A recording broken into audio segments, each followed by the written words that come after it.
இஸ்லாமிய மக்களுக்கு திராவிட முன்னேற்ற கழகத்தால் போடப்பட்ட இந்த வழக்கில் அவர்களுக்கு ஒரு நல்ல உத்தரவு நீதிமன்றம் என்று வழங்கியுள்ளது.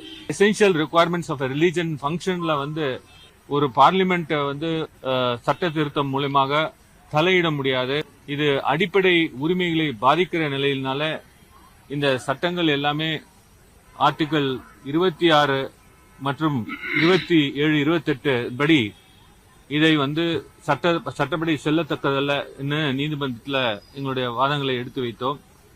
இந்த வழக்கில் நேற்றுக்கு உச்ச நீதிமன்றம் இடைக்கால ஒரு உத்தரவு பிறப்பிப்பதாக இருந்தது. அப்பொழுது ஒன்றிய அரசின் சார்பில் ஆஜரான சொலிசிட்டர் ஜெனரல் அவர்கள் தன்னுடைய வாதத்தை இன்றைக்கு வைப்பதாக அந்த வழக்கு கூறியதன் பேரில் அந்த வழக்கு இன்றைக்கு ஒத்திவைக்கப்பட்டது. இன்றைக்கு ஒன்றிய அரசு நாங்கள் தொடர்ந்த வழக்கிற்கு பயந்து எந்த இடைக்கால உத்தரவும் நீதிமன்றம் பிறப்பித்துவிடும் என்ற ஒரு அச்சத்தில் அவர்கள் தானாகவே முன்வந்து உச்ச நீதிமன்றத்தில் நீதிமன்ற விசாரணைக்கு இருக்கும் வரை இந்த வக்ஃப் உள்ள சொத்துக்கள் எந்த விதத்திலும் தலையீடு இருக்காது. அதே போல இந்த வக்ஃப் வாரியங்கள் மற்றும் வக்ஃப் கவுன்சில் இதில் எந்தவித மாற்றங்களையும் தாங்கள் செய்ய போவதில்லை என்று நீதிமன்றத்தில் உறுதிமொழி அளித்திருக்கிறார்கள்.